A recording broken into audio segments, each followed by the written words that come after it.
table-là. Ouais. On donne un indice. Ça va être qui donne le centre de Wildcard à l'EDS. Aujourd'hui, je vais parler de quelques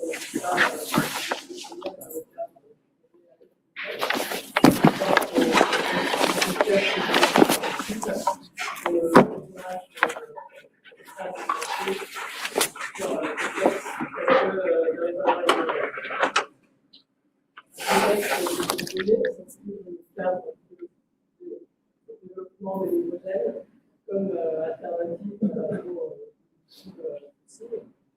le modèle, il a besoin de stocker. Il est très utile de s'intéresser au réservoir afin de le stocker dans les modes de mission de sécurité. Une solution à laquelle on peut penser c'est d'utiliser des transducteurs flexibles qui sont basés sur la propagation élastique. Parce que ces ondes élastiques sont assez sensibles à des défauts de petite taille qu'on aimerait bien être capable de détecter dès que l'on veut pour pouvoir prédire leur emplacement de l'histoire. Parmi les matériaux qui existent pour ces types de dispositifs, il se trouve que c'est un peu un très bon candidat. D'un côté, pour sécurité grâce à cette sécurité électrique. Et de l'autre côté, grâce à cette facilité de plateforme, on peut faire une telle. C'est plus facile à intégrer,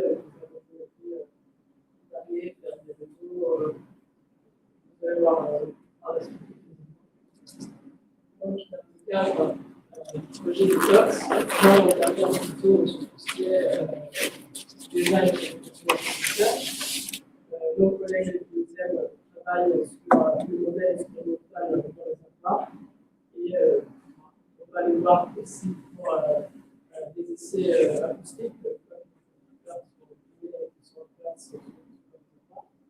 Nos collègues du travaillent sur la modélisation numérique des réservoirs instrumentés et enfin le CETIM déjà est formé dans les réservoirs et on travaille avec eux, on va surtout travailler avec eux pour les essais inconditionnels de la totalité des producteurs que je produis, jusqu'à maintenant, est imprimée par on utilise un substrat flexible, un PEM. On dépose une première couche de PSS ensuite on fait plusieurs passages pour notre couche active de PDFR2.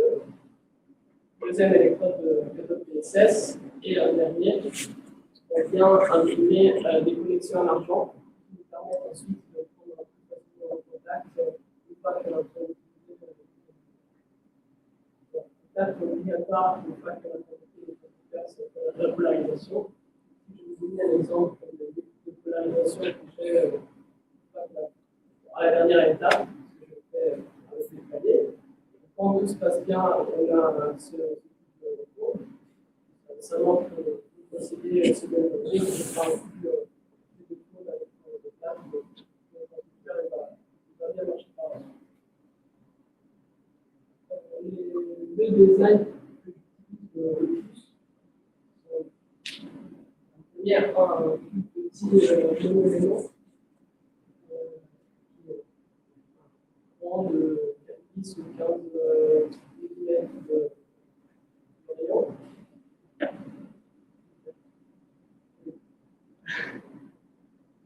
Par 3 cm qui ont bien collé en temps de transport. Ou alors, j'ai aussi pas mal travaillé sur des réseaux de conducteurs. Donc, ça, c'est une barrette avec 15 conducteurs les uns après les autres. L'idée, c'est d'utiliser un peu de ceinture collée autour d'un tuyau mécanique. C'est une application. Aujourd'hui, les résultats dont je vais vous parler sont plutôt centrés sur les éléments et les référents. Avant de passer au résultat, je vais déjà vous dire de manière globale ce que l'objectif du projet, qu'est-ce qu'on aimerait bien avoir à la fin du projet. Et là où on en est jusqu'à maintenant, si vous avez une image de la littérature de ce qui se passe dans un réservoir composite, notre génération de réservoir le projet subit un endommagement, j'imagine, assez grave. Je ne peux pas qu'il y ait la rupture de fibres, qu'il y a la rupture au sein de la matrice, le décollage entre la fibre et la matrice. Ce type de défaut, c'est des défauts que l'on aimerait bien pouvoir, entre guillemets, écouter avec notre producteur. On va voir que ce n'est pas si évident que ça, et que là, des étapes intermédiaires. Afin d'en arriver là, on a besoin d'avoir un modèle expérimental de réservoir. On a besoin de maîtriser la géométrie et l'emplacement des producteurs sur le territoire. Il faut qu'on soit capable de détecter de manière plus précise là où un impact dans l'environnement a lieu. Et enfin, le plus difficile, il faut qu'on arrive à distinguer entre les différentes signatures de discours. Là où on en est maintenant, je ne vais pas détailler par la suite, mais grâce à notre collègue David Lezel, on a un modèle expérimental de réservoir qui marche très bien et qui permet de déterminer là où un impact a lieu de manière plus précise. Je vais montrer très rapidement à quoi ça ressemble, vous le voyez assez bien. Vous pouvez récupérer ce genre d'image, donc c'est une en deux dimensions. Il s'agit de réservoir qui a été ouvert et déroulé. Là, vous avez 1, 2, 3, c'est les emplacements où il y avait des interconstructeurs collés autour de l'ouvrage. L'échelle de couleur, c'est l'échelle de le plus, c'est rouge, le plus on est proche de l'endroit où l'impact est bleu. Le petit point blanc, c'est l'endroit où on a généré notre impact. Ça peut être avec un doigt, avec une magnification, c'est on voit donc que le point blanc et le carré rouge foncé sont en bas, donc le modèle il arrive très bien à remonter à un impact prévu.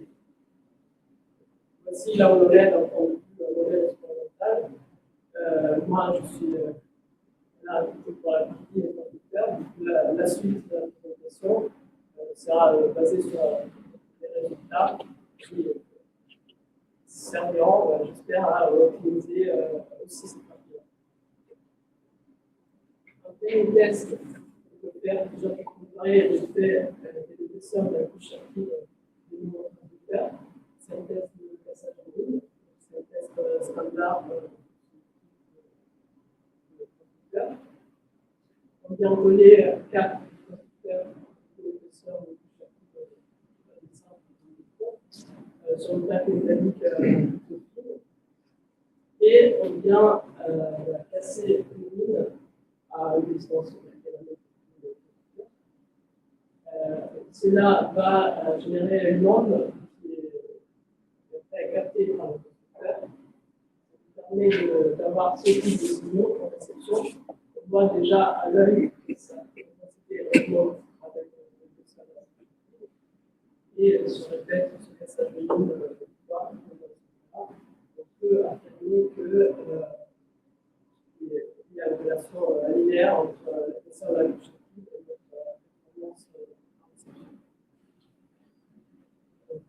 Ça, c'est déjà un premier résultat. C'est un test assez standard. Nous, on peut aller au-delà de ça. Et ce qu'on peut faire, c'est remplacer notre source par un autre conducteur. Un peu plus compliqué, mais on peut essayer de faire communiquer peut-être un peu et peut-être.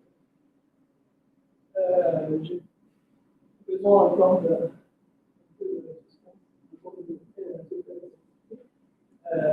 je dois vous présenter quelques notions qui seront utiles pour mieux suivre les résultats que je vais vous présenter.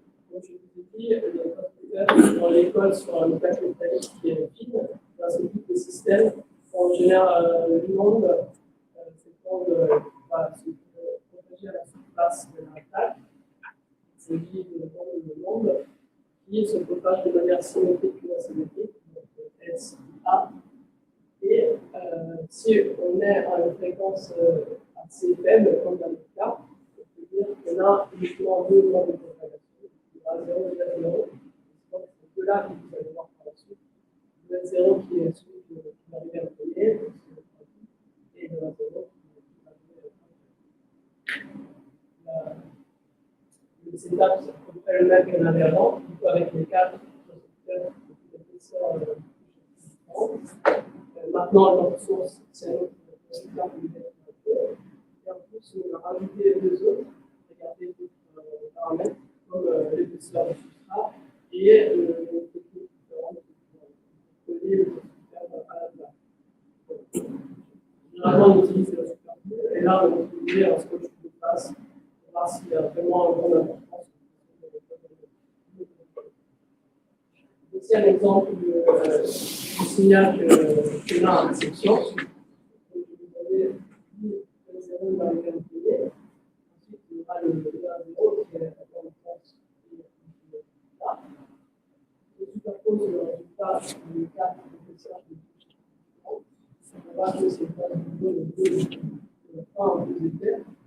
On a une augmentation.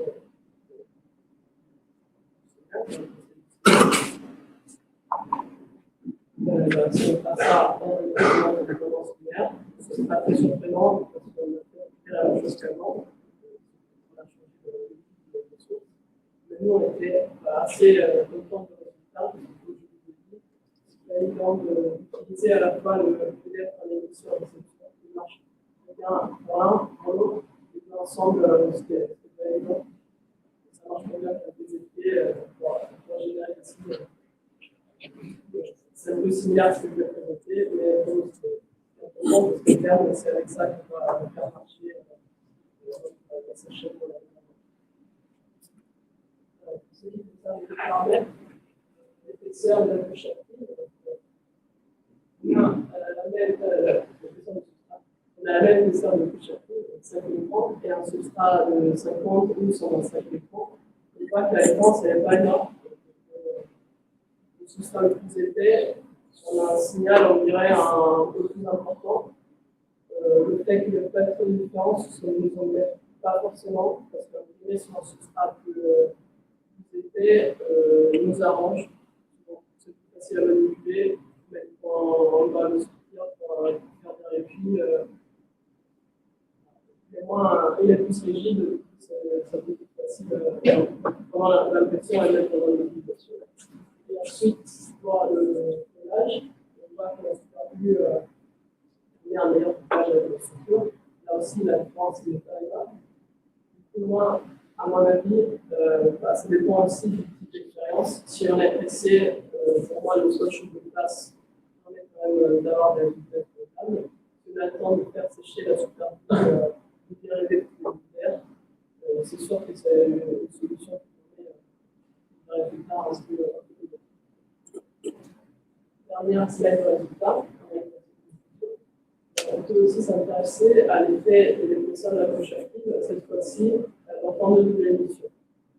On a mis notre transducteur en source qui nous permet de bien notre récepteur, et chacun en son tour, les quatre autres vont être utilisés en source. On va voir sur le cas qu'on a décidé, c'est pas très différent de ceux qu'on avait avant. On peut passer de la même manière l'amplitude maximale de 0 en fonction de la question de la difficulté. On voit aussi la tendance, c'est la même, c'est linéaire, mais on peut remarquer que la réception est faite de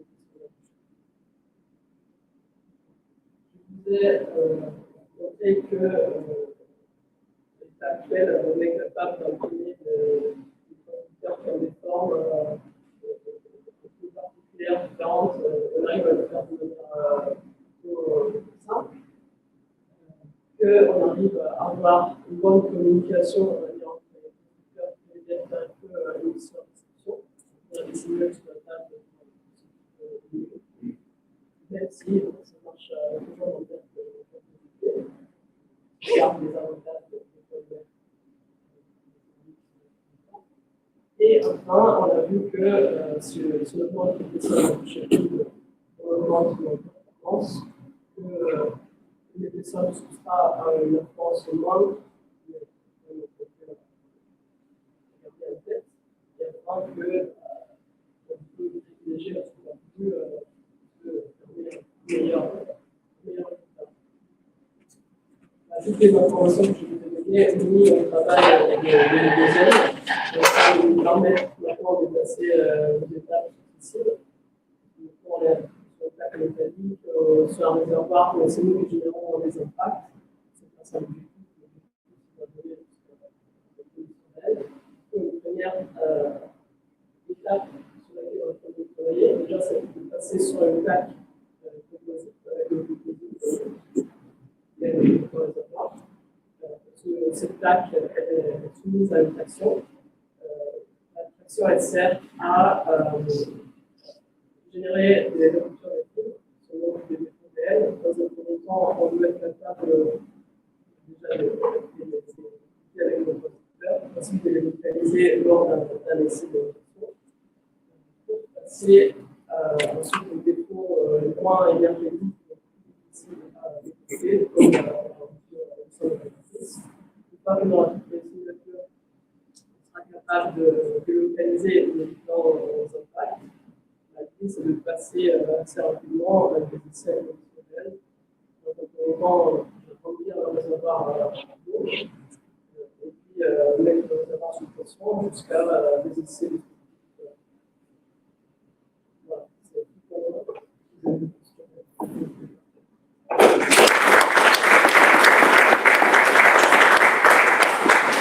Merci beaucoup. La discussion du débat. Merci pour cette présentation. C'est quoi l'amplitude que vous mettez sur le ventilateur sur le PDL? Et aussi, est-ce que vous pouvez avoir plus de détails sur les matériaux technologiques? Oui, je peux alors savoir plus d'abord. Oui, déjà pour la deuxième question, c'est sûr que ça marche moins bien. On a déjà fait des essais sur des d'animation pour essayer de remonter à l'endroit où on a tapé. Et ça marche moins bien que sur le mental. On arrive quand même à avoir, c'est pas aussi précis, mais on arrive quand même à. Et la question sur l'amplitude, c'est quelle amplitude on utilise pour le signal d'émotion. Oui. Là, il me semble que c'était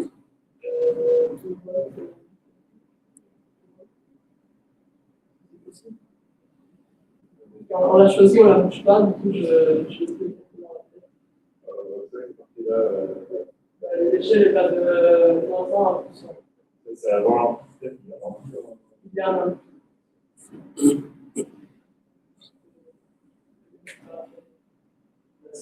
c'est site sur le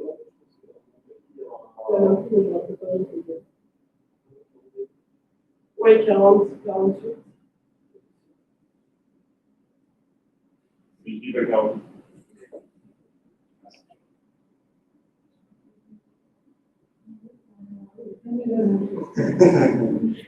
Très bien.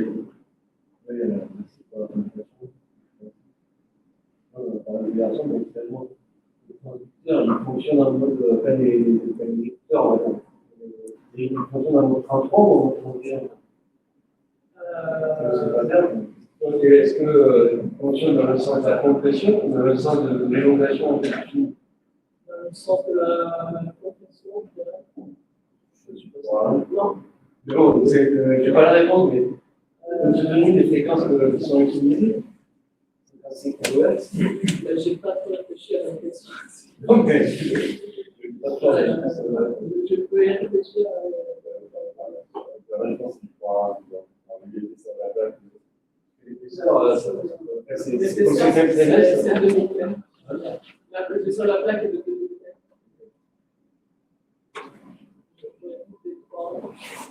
comment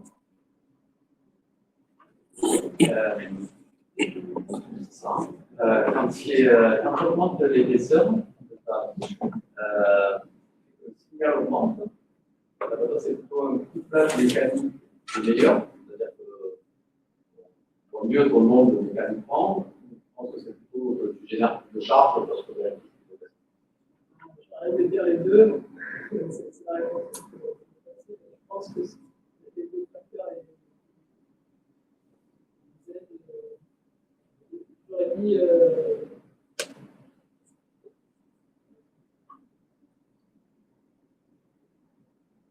Si c'est que mécanique, quand on change l'épaisseur de substrat, on devrait avoir plus de différence. Il faudrait essayer l'effet du substrat, on l'a regardé que pour les plus fins, il se passe que dans le cheveu, peut-être en regardant un plus épaisse. C'est que le mécanique, il faut aller chez le substrat, il devrait montrer une différence plus importante par rapport à ce que je suis pas sûr que là, pour l'instant, je puisse répondre plutôt à peut-être faire un autre discours avec un substrat plus épais et que j'ai plus de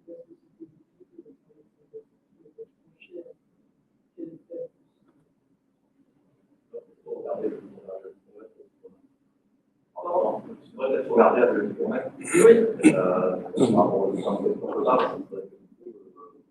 C'est la mécanique qui le verra.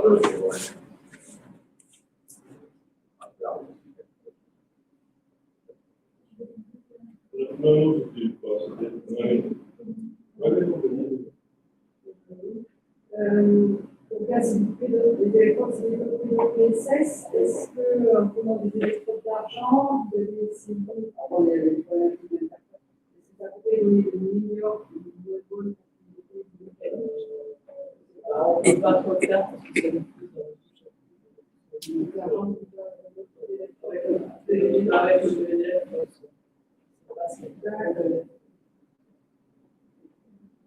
Oui, une question qui est peut-être un petit peu naïve, mais sur le design au début, quand tu as montré la bonbonne, il y a 3 capteurs. Ouais. C'est une sorte de triangulation. C'est si tu n'as qu'un capteur avec votre modèle, vous pouvez les là, j'ai présenté le résultat avec 3, mais. c'est pas obligé d'avoir 3 capteurs à la fin pour réussir à localiser le. Pour montrer qu'avec 3, on a avec un, ça marche déjà, c'est un peu avec deux, ça marche aussi. L'idée, c'est de limiter notre nombre de capteurs, on ne va pas en mettre partout. 3, là, ça suffit pour. Même un impact de l'autre côté avec la bonbonne, ça. Et ça permet de s'approcher aussi de la symétrie. L'idée, c'est pas de repérer l'impact. L'idée, c'est de pas repérer la localisation de l'impact, c'est pas important au début. Pour ça, c'est un suivi. Le but, c'était de voir où il est. Oui, c'est de voir où il est. Avec un, c'est un peu plus compliqué. Avec un voir où il est. Avec un, Ah, c'est comme ça.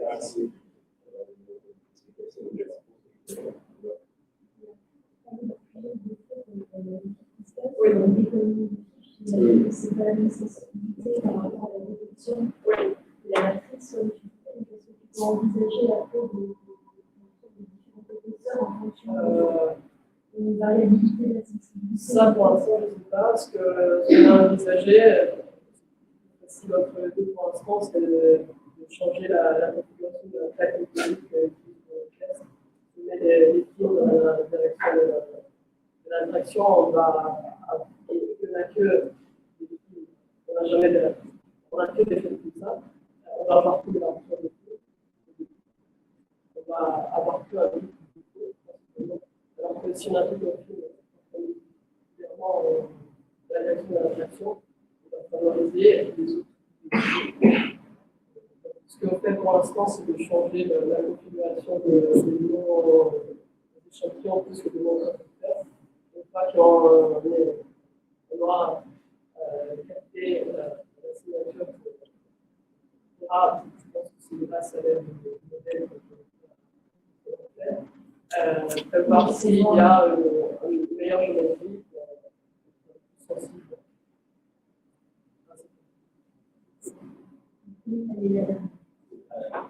Là, c'est la considération de centimètres. On va parler de 10 cm. J'imagine la taille des bémols va. Oui, bah, ce que je vous présente, avant on avait une plaque métallique, par exemple.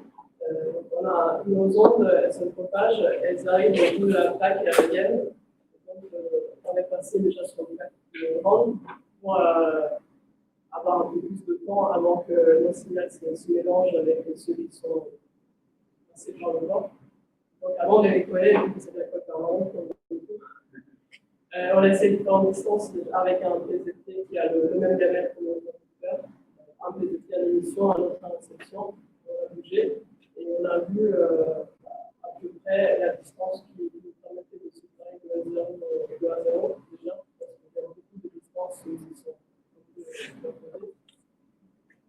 Et du coup, on a choisi 40 cm entre le son et le PZT, celui qui se marchait à la fois.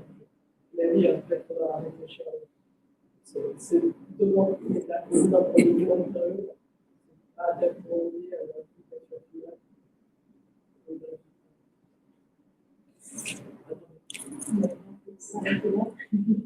Merci beaucoup encore.